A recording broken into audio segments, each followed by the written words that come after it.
It began not with a ghost, but with a gunshot in the dark. On a cold November night in 1974, in a quiet, unassuming house on a leafy street in Amityville, New York, 6 people went to bed, and only one would ever wake up. By morning, the sprawling Dutch colonial home at 112 Ocean Avenue had been baptized in blood, the silence of its rooms shattered by an act of such calculated violence it would forever stain the American psyche. But this is not the story you think you know. This is not a story about demonic forces or haunted walls. This is a story of a different kind of evil, one that wore a human face and the even more chilling truth that was buried for decades beneath a lucrative lie. The DeFeo family was, by all outward appearances, the picture of post-war success.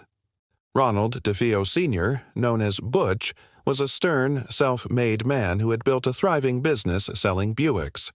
His wife, Louise, was a quiet, devout woman who kept a meticulous home. Their 5 children ranged in age from 9 to 23. Dawn, the eldest and a legal secretary, Allison, the artistic one, Mark, the gentle-hearted teenager, John, the affable jock, and the youngest, Missy, who still played with dolls.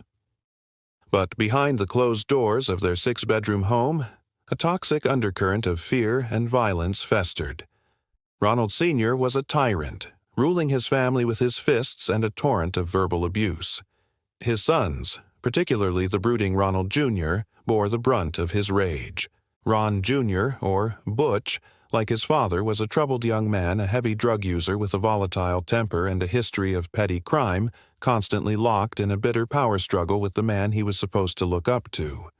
The house at 112 Ocean Avenue was not a home. It was a pressure cooker, and the gauge was about to blow. The discovery was made by Ronald Jr. himself. He burst into Henry's Bar, a local haunt his family owned, just after 6:30 p.m. on November 13, 1974, his face a mask of panic. "You got to help me," he screamed. "Someone shot my mother and father." When police and his friends followed him back to the house, they found a scene of unparalleled carnage. Ronald Sr. and Louise were face down on their bed, each killed by a single, high-powered rifle shot to the back. Down the hall, Dawn and John were found in their beds, shot in the back as they slept. Mark was found face down on his bed, and young Missy was in a similar position in her room. All were murdered with a .35 caliber Marlin rifle as they slept, offering no struggle, no chance for defense. The initial theory was a mob hit, given Ronald Sr. SU business dealings, but that theory quickly collapsed. There were no signs of forced entry, no stolen property, nothing was disturbed.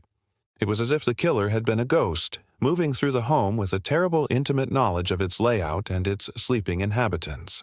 All eyes, and the full weight of the investigation, quickly turned to the sole survivor, 23-year-old Ronald DeFeo Jr. His story was bizarre and ever-shifting. He first claimed 2 assassins, members of the mob, had broken in and committed the murders while he slept in another room. He then changed his story, saying he'd discovered the bodies hours earlier but was too terrified to call the police. His behavior was erratic, showing little genuine emotion, and his alibi was full of holes. The key break came when his girlfriend came forward. She told police that Ron had confessed to her, in a moment of drugged-out paranoia, that he was the one who did it. He had even told her where he hid the murder weapon, in a basement crawlspace wrapped in an old blanket. The evidence was damning. The rifle belonged to the DeFeo family. Ballistics confirmed it was the murder weapon. And, perhaps most damning of all, the medical examiner established that all the victims had been killed with the same weapon, in the same manner, and that the lethal shots had been fired from such a distance that the killer could not have been a stranger standing in the doorway, but had to have been standing directly over each bed. Just days after the murders, Ronald DeFeo Jr. was arrested and charged with 6 counts of second-degree murder. The trial that followed was a media circus, a prelude to the frenzy that would later engulf the house itself. DeFeo's defense team, led by the flamboyant William Weber, mounted an insanity plea. They painted a picture of a tortured soul, a young man driven to the brink by years of horrific abuse from his father and forced into the act by voices in his head. DeFeo himself took the stand, his testimony a chilling, detached monologue.